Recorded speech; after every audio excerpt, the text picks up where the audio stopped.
Rikki Tikki smashed 2 eggs, tumbled backward down the melon bed with the 3rd egg in his mouth, and scuttled to the veranda as fast as he could put foot to the ground. Teddy and his mother and father were there at early breakfast, but Rikki Tikki saw that they were not eating anything. They sat stone still, and their faces were white. Naga Ino was coiled up on the matting by Teddy's chair, within easy striking distance of Teddy's bare leg, and she was swaying to and fro, singing a song of triumph. Son of the big man that killed Nog, she hissed. Stay still. I am not ready yet. Wait a little. Keep very still, all you 3. If you move, I strike. And if you do not move, I strike. Oh, foolish people who killed my Nog. Teddy's eyes were fixed on his father, and all his father could do was to whisper, Sit still, Teddy. You mustn't move. Teddy, keep still. Then Rikki Tikki came up and cried, Turn around, Naga Ino. Turn and fight.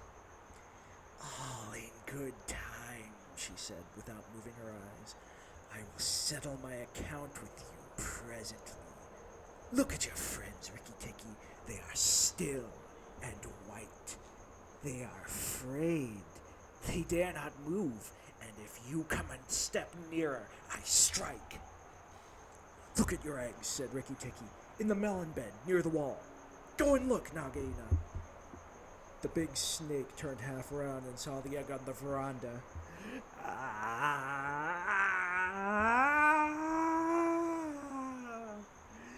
Give it to me, she said. Rikki Tikki put his paws on each side of the egg, and his eyes were blood red. What price for a snake's egg? For a young cobra? For a young king cobra? For the last, the very last of the brood. The ants are eating all the others down by the melon bed. Naga Ino spun clear around, forgetting everything for the sake of one egg, and Rikki Tikki saw Teddy's father shoot out a big hand, grab Teddy by the shoulder, and drag him across the table, safe and out of reach of Naga Ino.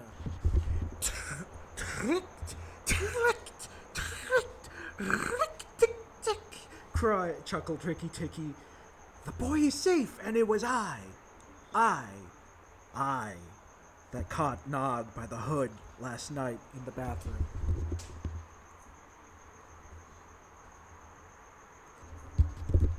Then he began to jump up and down, all 4 feet together, his head close to the floor. He threw me to and fro, but he could not shake me off. He was dead before the big man blew him in 2. I did it! Come then, Naga Ino. Come and fight with me. You shall not be a whittle long. Naga Ino saw that she had lost the chance of killing Ted, and the egg lay between Rikki Tikki's paws. Give me the egg, Rikki Tikki. Give me the last of my eggs, and I'll go away and never come back, she said, lowering her hood.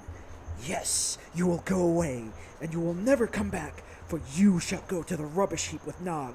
Fight, widow! The big man has gone for his gun. Fight! Rikki Tikki was bounding all around Naga Ino, keeping just out of reach of her stroke, his little eyes like hot coals. Naga Ino gathered herself together and lunged out at him. Rikki Tikki jumped up and backwards. Again and again and again she struck. And each time her head came down with a whack on the matting of the veranda, and she gathered herself together like a watch spring. Then Rikki Tikki danced in a little circle to get behind her, and Naga Ino spun around to keep her head close to his head, so that the rustle of her tail on the matting sounded like dry leaves blown along by the wind. He had forgotten the egg. It still lay on the veranda, and Naga Ino came nearer and nearer to it, till at last, while Rikki Tikki was drawing breath, she caught it in her mouth, turned to the veranda steps, and flew like an arrow down the path, with Rikki Tikki behind her. When the cobra runs for her life, she goes like a whiplash, flicked across a horse's neck. Rikki Tikki knew that he must catch her, or all the trouble would begin again. She headed straight for the long grass by the thorn bush, and as he was singing, Rikki Tikki heard Darzee still singing his foolish little song of triumph. But Darzee's wife was wiser. She flew off her nest as Nagaina came along and flapped her wings about Nagaina's head. If Darzee had helped, they might have distracted her, but Nagaina only lowered her hood and went on.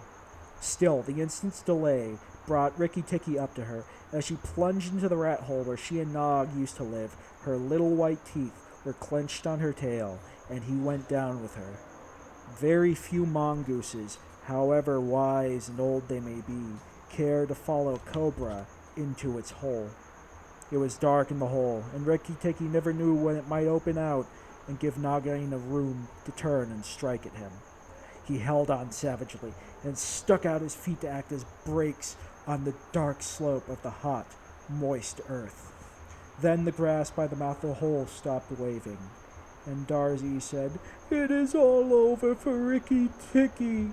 We must sing his death song. Valiant Rikki Tikki, Tavi is dead, for Nagaina will surely kill him on the ground." Ooh, yeah. So he sang a very mournful song that he made up on the spur of the moment, and just as he got to the most touching part, the grass quivered again, and Rikki Tikki, covered with dirt, dragged himself out of the hole, leg by leg, licking his whiskers. Darzee stopped short with a little shout. Rikki Tikki shook some of the dust out of his fur and sneezed. "It's all over," he said. "The widow will never come out again." And the red ants that lie between the grass stems heard him and began to troop down, one after another, to see if he had spoken the truth. Rikki Tikki curled up in the grass and slept where he was. Slept and slept. Slept and slept till it was late in the afternoon, for he had done a hard day's work. "Now," he said, when he awoke, "I will go back to the house. Tell the coppersmith, Darzee, and he will tell the garden that Nagaina is dead."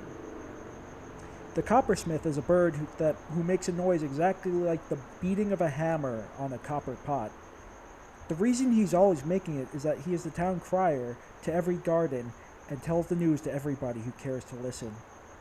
As Rikki Tikki went up the path, he heard the coppersmith's sound, like a tiny dinner gong, and then a steady ding-dong-tuck. "Nog is dead, dong! Nagaina is dead, ding-dong-tuck." That set all the birds in the garden singing, and the frogs croaking, for Nog and Nagaina used to eat frogs, as well as little birds.